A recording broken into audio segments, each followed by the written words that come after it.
Summer's here, and that means country fairs, time outside with family, maybe beach parties, and it also means it's fireworks season. Yes, fireworks.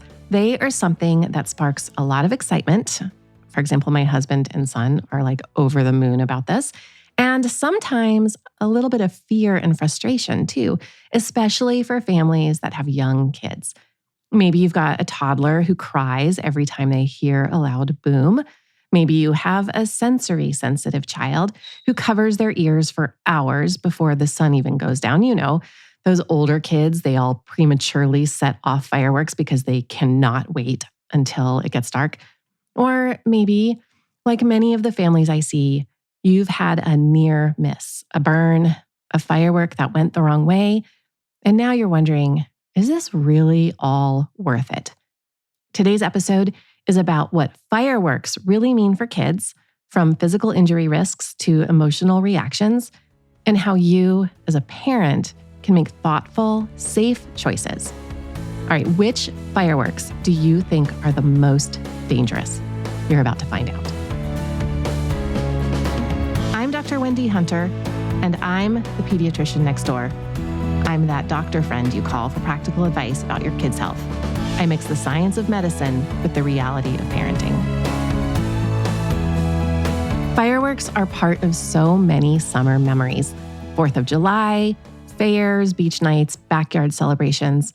But if you're a parent, you've probably already realized that fireworks can be tricky. They're loud, unpredictable, and they can be dangerous. Yet your kids want to be as close as possible to them, no matter their age. They want to hold the sparkler, run towards the boom, or they want to stay up late to watch the fireworks show, even if it terrifies them when it starts. So I'm a doctor, and of course, I'm going to start with injuries. I can't help myself. As pediatricians, you may guess that we are often the least fun people at any party. You know, we're the ones who hate on pools and trampolines, and we always make everyone wear a helmet for like everything. We are always the nerds who want you to be careful about everything. But I've got some data to back me up here. Fireworks are one of the most common causes of injury in children during the summer months, especially around the 4th of July. According to the U.S. Consumer Product Safety Commission, in 2023, an estimated 9,700 people were treated in emergency departments for fireworks-related injuries. And my guess is that is a very low count because most people don't seek medical attention. Of people who did, about 30% of those who were injured were under the age of 15. In fact, kids age 5 to 9 had the highest injury rate of any group. I suspect that just as many dads and older kids are hurt, but they have learned to hide their injuries from their spouses and moms so that we don't take their fireworks away. So what kinds of injuries are we talking about? Well, burns, obviously. They account for about half of all fireworks injuries. The most common places on their body that people injure, it's the hands and fingers, face, and eyes. And while some of these burns are mild, just like a small 2nd-degree burn that blisters and then heals, other injuries can be life-altering. Kids do lose fingers. They suffer permanent vision loss. They need skin grafts and reconstructive surgery. It can be really intense. And it's not just the big fireworks that cause problems. Okay, so which ones are the most dangerous? It's sparklers. They're often handed to kids as a safe option, but they can reach temperatures of up to 2,000 degrees Fahrenheit. That's hot enough to melt glass and some metals. A sparkler can ignite clothing, burn skin, or hurt a child who simply brushes up against it or drops it while they're dancing. I once saw a toddler in clinic the day after a backyard fireworks party. Her older cousin had let her hold a sparkler for just a few seconds. The kid flinched, dropped it, and in the chaos, she stepped on the wire. Her foot was badly blistered and painful. Her parents were shocked. They thought sparklers were harmless, but they're not. In many states, consumer fireworks, the kind you can buy at a roadside stand or from a big box store, they're legal. But legal doesn't mean they're safe. Fireworks are explosives, period. They're designed to combust rapidly and produce heat, sound, light, and motion. That means they're inherently risky, especially in the hands of children, teens, or even well-meaning adults who are not always that careful. Misfires, unpredictable fuses, poor quality construction, they can lead to literal explosions on the ground and projectile injuries and fires. Even fireworks that appear to go off successfully can create hot debris that falls unpredictably onto roofs, cars, or people. And if you live in a dry area, there's an added risk of wildfire. Every summer, firefighters respond to blazes caused by backyard fireworks displays. That's not just a danger to your family, that's a community-wide hazard. Okay, all the doom and gloom. Let's talk about when things do go wrong, what you can do about it. Let's talk about basic first aid. If your child gets a minor burn, like from a sparkler or a match, you want to cool the area right away with clean running water for 10 or 15 minutes. You don't want to use ice or butter. They can make the burn worse. Once it's cool, cover the burn with a clean, dry cloth or a non-stick bandage. Go for medical care if the burn is blistered or if it's on the face, hands, feet, or genitals, or if you see signs of infection. For more serious injuries, especially eye injuries or large areas that are burned, you need to go straight to the emergency room. Time does matter in preventing long-term damage, especially when it comes to vision or deep tissue injury. It's also worth reviewing your family's fire safety plan before the big day comes.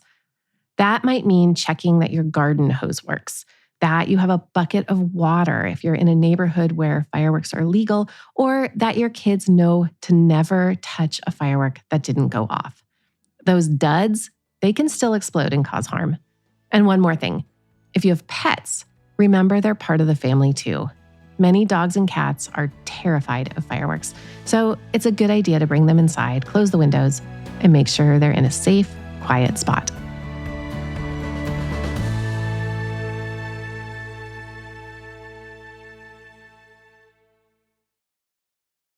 When you hear Lululemon, you probably think of Align yoga pants, weightlessly soft, like you're wearing next to nothing. That's why you see them in class, at the grocery store, and in the park. But did you know about skirts with built-in liner shorts so you can still jump for the frisbee? And tanks and bodysuits? With Align's iconic stretch, you won't want to take it off. And with endless style options, you don't have to. Shop in-store or online at lululemon.com. Starting a business can seem like a daunting task, unless you have a partner like Shopify. They have the tools you need to start and grow your business. From designing a website to marketing to selling and beyond, Shopify can help with everything you need. There's a reason millions of companies like Mattel, Heinz, and Allbirds continue to trust and use them. With Shopify on your side, turn your big business idea into... Sign up for your $1 per month trial at shopify.com/special offer.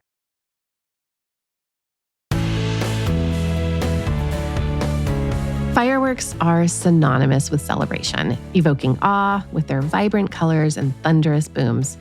For many, they're a cherished part of holidays like the 4th of July, but as a pediatrician, I've seen firsthand how these dazzling displays can pose significant risks to our youngest spectators. So, what can you do to keep kids safe? Okay, first, the obvious. Young kids should never handle fireworks of any kind, even sparklers. Instead, pick a grown-up lighting zone. Designate a specific place that's far away from where kids are playing, and you want to keep a bucket of water or a hose nearby just in case. If older kids are using sparklers under supervision, teach them to hold them at arm's length away from their face and away from their clothing and other people, and always put them in a bucket of water when they're done. And of course, you want to wear closed-toe shoes. I know it's summer, and be careful about the clothing. Don't wear anything too loose. Besides the potential danger of these fun, fiery projectiles, what about kids who are not physically hurt by fireworks, but they are emotionally overwhelmed by them? For some kids, especially toddlers and preschoolers and kids with sensory sensitivities, fireworks can be really scary. And, don't forget about your dogs too. The sudden loud noises, the flashing lights, it's really unpredictable. All of these can trigger a fight or flight response in a vulnerable kid. If your child has ever burst into tears at the first boom, or you've seen them cover their ears and beg to go home, I know you know what I'm talking about. So fireworks can be really, really intense. They're loud, they can be disorienting, and for kids who are sensitive to sensory stimuli or have anxiety, or if they have past trauma, that can be really overwhelming. Even for typically developing kids, the surprise factor of a firework can be enough to ruin what was supposed to be a really fun night. It helps you if you can prepare your child ahead of time. It's a great idea to talk about what fireworks sound like before the big night happens. If you have a child who's sensitive to sound or is easily startled, start by talking to them about what they can expect. Describe fireworks as something like big, loud surprises in the sky. Show them a video ahead of time so they're not caught off guard. Let your child know it's okay to be nervous, and don't forget to tell them that they can leave anytime. You can also offer noise-canceling headphones, which are really great for loud events in general. They muffle the sound without making your child feel like they're not part of the party. If you're going to a public fireworks show, you can also choose to watch from far away or from inside the car where it's quieter. For some kids, if they're able to leave the crowd behind, that makes all the difference. They might be less on edge if they feel like they have that kind of control over the situation. And let's not forget the youngest kids, like babies and toddlers. Fireworks are usually scheduled way past their bedtime, and nothing is going to make a meltdown more likely than an overtired toddler with loud noises and flashing lights around them. So sometimes the best choice for everyone's sanity is to skip the live show altogether and instead enjoy a family-friendly video version at home, followed by bedtime at a decent hour. If you do choose to go to a fireworks show, it helps to have a plan. Where are you going to sit? How close is the parking lot in case you need to leave early? Do you have snacks and water and bug spray and a cozy blanket? These might seem like little details, but these are the things that are going to help kids feel calm and comfortable in an unfamiliar setting. So be prepared and pack for the occasion. Okay, what about the kid who truly hates fireworks and you don't want to go and you want another plan? Or what if you've had a close call or an injury in the past and no one wants to do that again? If your child simply does not want to attend, respect their boundary. You're just honoring their nervous system. If your child is scared of fireworks, or if you're not participating, it's okay to talk with them about why. You can try saying something like, fireworks are fun for some people, but they're also loud and can be dangerous. So we're going to find our own way to celebrate. And we're going to find one that feels safe and happy for our family. You can even empower your child to make their own choice. Ask them, do you want to try watching the fireworks from the car? Or would you rather stay home and do glow sticks? When kids feel like they have control, they're less likely to panic. They're more likely to enjoy the experience. And skipping the fireworks doesn't mean you're depriving them. There are lots of ways to celebrate without fireworks. If your child is too young or too sensitive and you want to skip it, there are lots of alternatives that feel really special. One alternative is for young kids to have a glow stick. Give them glow sticks and glow necklaces and bracelets and flashlights, and let them march around your yard or the neighborhood. Or you could have an LED light show. Use battery-powered light wands, projectors, color-changing lamps, things like that, and make a beautiful display that's not going to startle anyone, and it's not going to catch anything on fire. You can also try blowing bubbles in the dark. Fill your yard with lighted bubble machines or even glow-in-the-dark bubbles. Yes, that's a thing. And you can have a more quiet form of celebration. If you really, really feel like you need to make loud noises, though, in order for it to sound fun, you can buy confetti poppers. You can decorate your backyard with string lights. You can make red, white, and blue treats, or have a flashlight treasure hunt after sunset. And what about 4th of July crafts? Don't forget about that. You can get creative with red, white, and blue art projects, cookies, or even homemade lanterns. And If you just love fire, a small backyard fire pit can offer warmth and light, and you can tell stories around it without the chaos of fireworks. You can create any new tradition you want for your family. Another great tradition is that some families like to write wishes or kind words on paper lanterns and then release them into the sky. The goal here is just to create joy and connection in your family.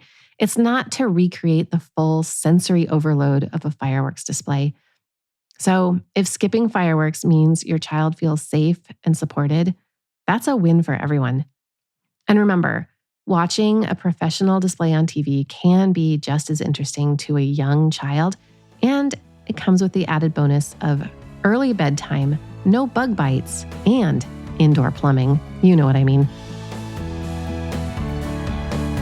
Fireworks can be fun and they can be festive, but they're not for everybody. And they certainly are not harmless. As a pediatrician, you know I've seen the injuries. And as a mom, I have seen the tears. But I've also seen how creative families can be when they're just focused on joy and connection. Whether you're lighting sparklers in your driveway, the way I told you to, being safe, or going to a big city show, you're making memories. And the best memories aren't made when everyone is stressed out or scared or hurt. They're made when we feel safe. So take care of your little ones, trust your gut as a parent, and don't be afraid to skip the boom in favor of a little extra peace and quiet. Do what feels safe, do what brings joy. Thanks for spending this time with me today. If you found this episode helpful, I would really appreciate it if you would leave me a review, share it with a friend, or reach out to me with questions. For more from the Pediatrician Next Door, find me on the web at pediatriciannextdoorpodcast.com. If you've got a question about the weird things kids do, send an email to hello@pediatriciannextdoorpodcast.com for a chance to hear your voice on the show. I'm Dr. Wendy Hunter, and I'm the Pediatrician Next Door. This show is produced by Red Rock Music. Make sure to subscribe and leave a review wherever it is you're listening. I'll be back next time with more.